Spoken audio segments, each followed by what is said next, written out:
You're listening to the Art Cityscape.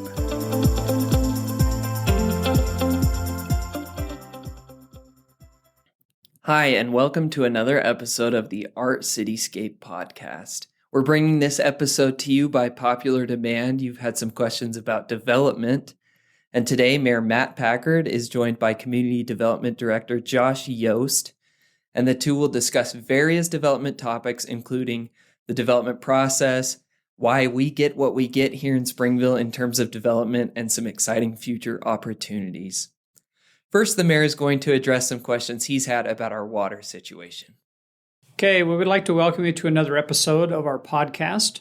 And we appreciate Josh Yost being here from the city. And I'd just like to have him introduce himself, kind of tell us what he does, what his responsibilities are, and we'll talk a little bit more about those responsibilities here as we progress in the podcast. But Josh, why don't you just introduce yourself and explain what you do? Thanks, Mayor.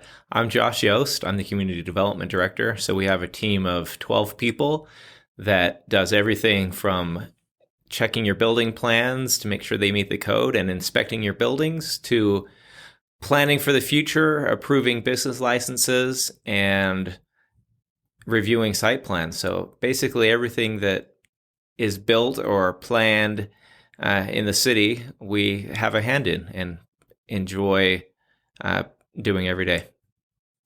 Okay, great. I appreciate that.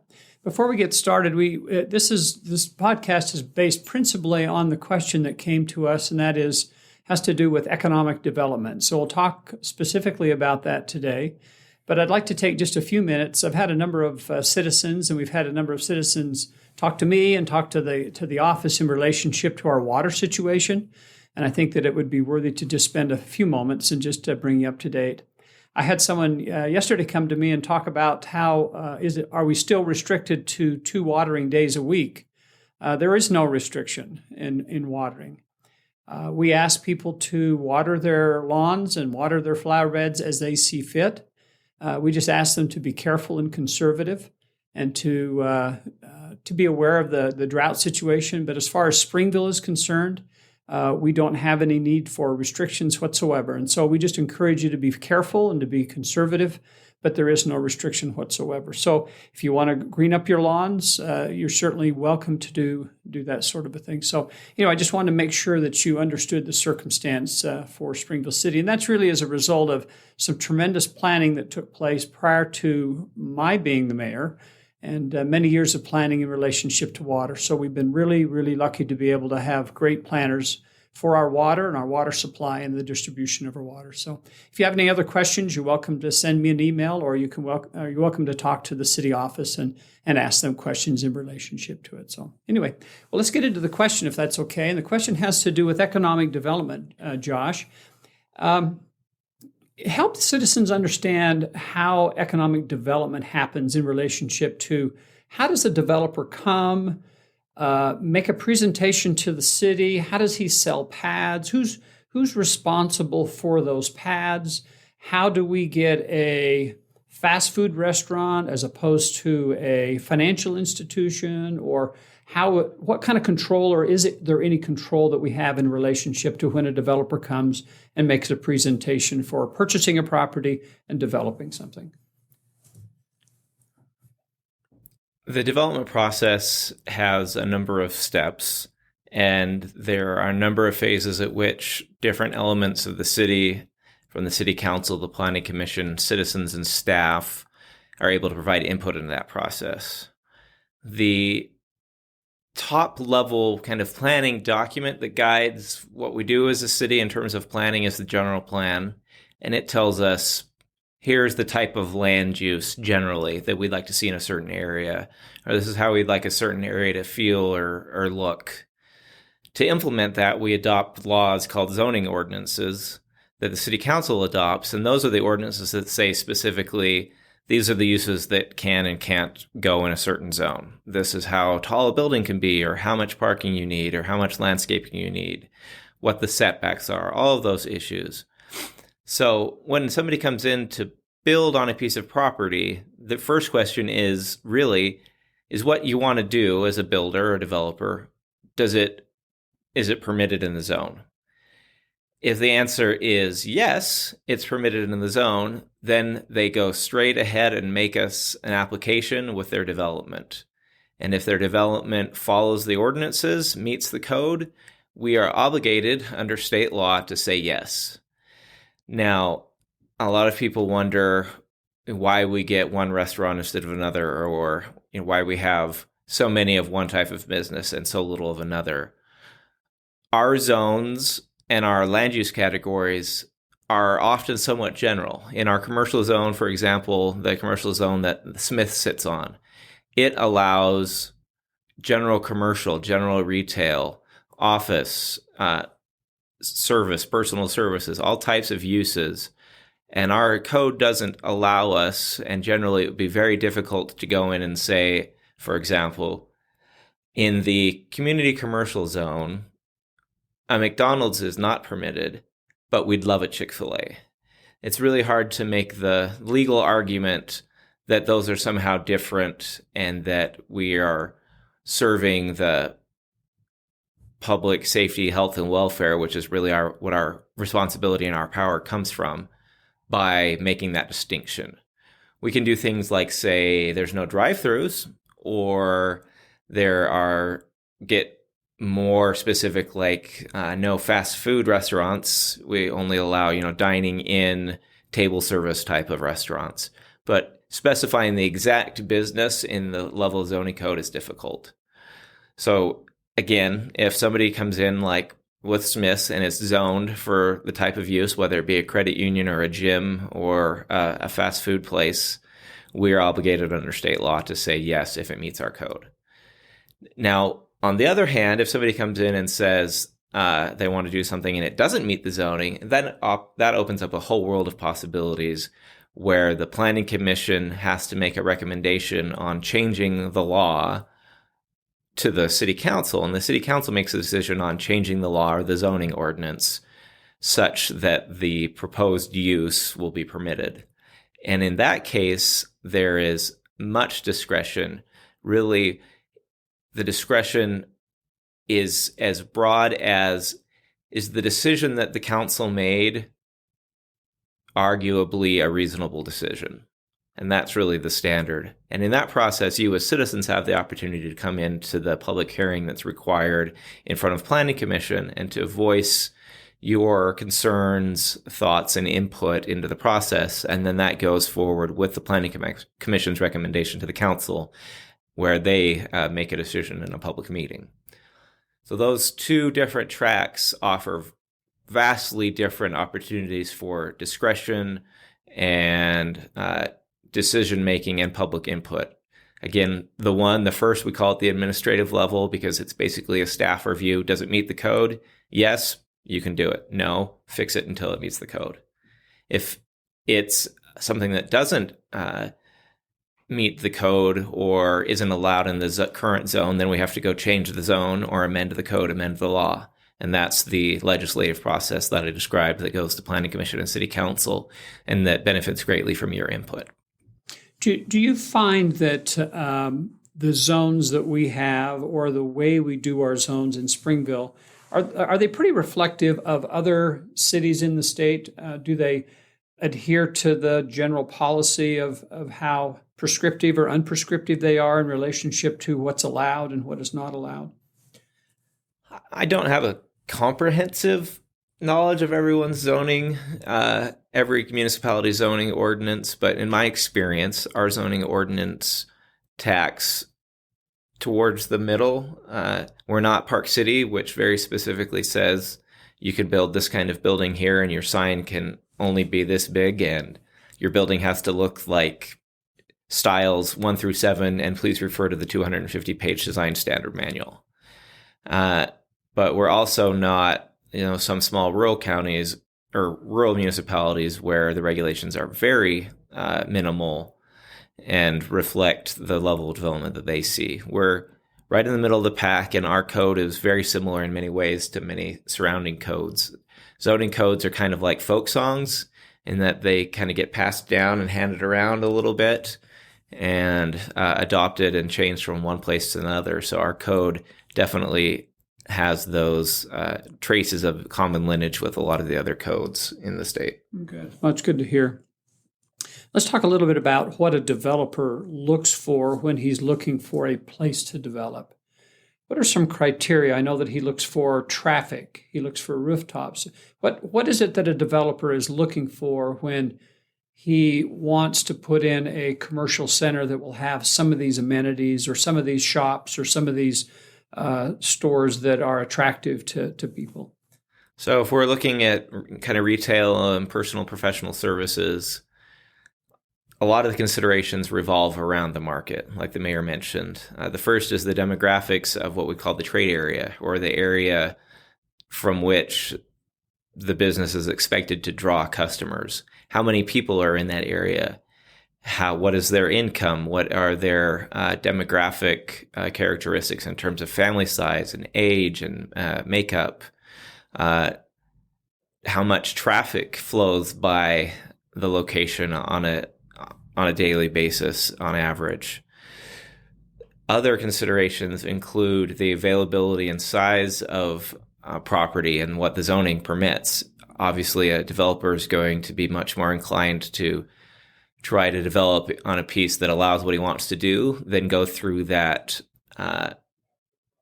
discretionary process we talked about earlier where the council has to make a decision. There's a lot less certainty in that. Additionally, somebody citing those type of businesses will look at what other type of businesses are in the area. A lot of retail tenants, especially large national type of retail tenants and restaurants and this like, have what we call co-tenancy requirements, where they need or require a certain number of a certain type of tenants to be in the vicinity or not be in the vicinity. They need to be close enough to or far enough away from either their own stores or other types of stores. There are some types of uses like restaurants that really feed off each other in terms of critical mass. And there's other types of businesses like an equipment dealer that isn't necessarily excited to go next to another equipment dealer. You'll see that with car lots. You'll usually see them clustered. And that's why, again, you'll see often restaurants clustered like we see here on 400 South or in Spanish Fork. So those are some of the basic elements that are often evaluated by what we call a site selector for those type of companies. So, Josh, you've helped us understand a little bit about some of the restrictions that allow one community to be able to have more opportunity from an economic development standpoint. We know that certainly traffic, 8th North and Orem certainly has more attraction than some of those side streets. And certainly some of the big boxes are looking for traffic, US 6, and demographics, rooftops, all those kinds of things. And certainly being away from other stores that they have is important to do it. So let's talk a little bit about 1600 South. This is a development. This is an exchange that's going in. It's a surprise to most of us because we certainly didn't expect it. I was told for many years that there would never be one because of how close it is to US 6 and also 4 South. But with the development of Mapleton and certainly Springville and Spanish Fork, it's important to have that. I understand it's going to be called Dry Creek Exchange. Dry Creek Parkway. Yes. Dry Creek Parkway. I personally thought it should be like Spring Fork, since it's between Springville and Spanish Fork. But well, why don't you give us not specifics, but just kind of a 30,000 view of what you see zoning-wise and opportunity-wise for people in Springville to be able to have other opportunities for shopping and for dining and that sort of thing. 1600 South is an exciting and interesting prospect because so much of it is a blank slate, and we don't have a lot of what we would call greenfield developments on previously undeveloped sites. And it's located in an interesting place. Like you mentioned, we really are between Spanish Fork on the south and Provo to the north, and kind of in that trade area, that demographic circle overlap, where somebody might locate in Spanish or may locate in Provo or both, and then we get, kind of in the middle. But 1600 South is so close to US 6 and has that major north and south street of Canyon Creek Parkway that will come up and become 1200 West, that we feel that there's an opportunity in that area to build on the success that Canyon Creek has had in attracting tenants and provide space for some tenants that are still out there in the market that would like to be in that area, but Canyon Creek is essentially built out. Mm-hmm. So on that main north-south corridor along 1200 West, we feel that there's an opportunity for some traditional commercial that will provide additional retail and dining options for our citizens. But we also feel that because it is a greenfield, because it's a blank slate, we have the opportunity to really raise the bar from your typical suburban retail development like Canyon Creek by making it look better, feel better, and be a place you may want to hang out. When I go there, if I'm at Lowe's, I'm not going to walk to Walmart, or if I'm at PetSmart or Petco, whichever it is, I'm not going to walk across Canyon Creek to Desert Book or to the movie theaters.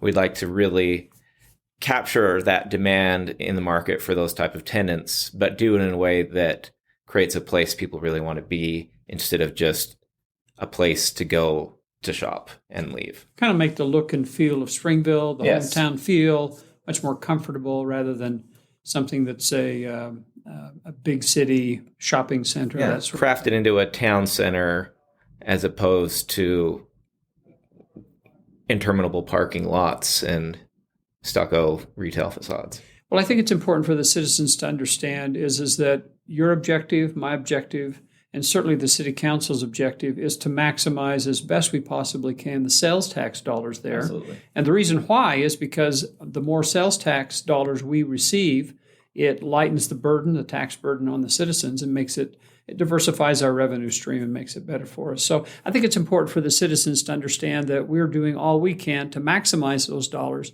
but also to make it look and feel like Springville in a way that you would feel comfortable having in your community. So anything else that you'd like to add in relationship to 1600 South?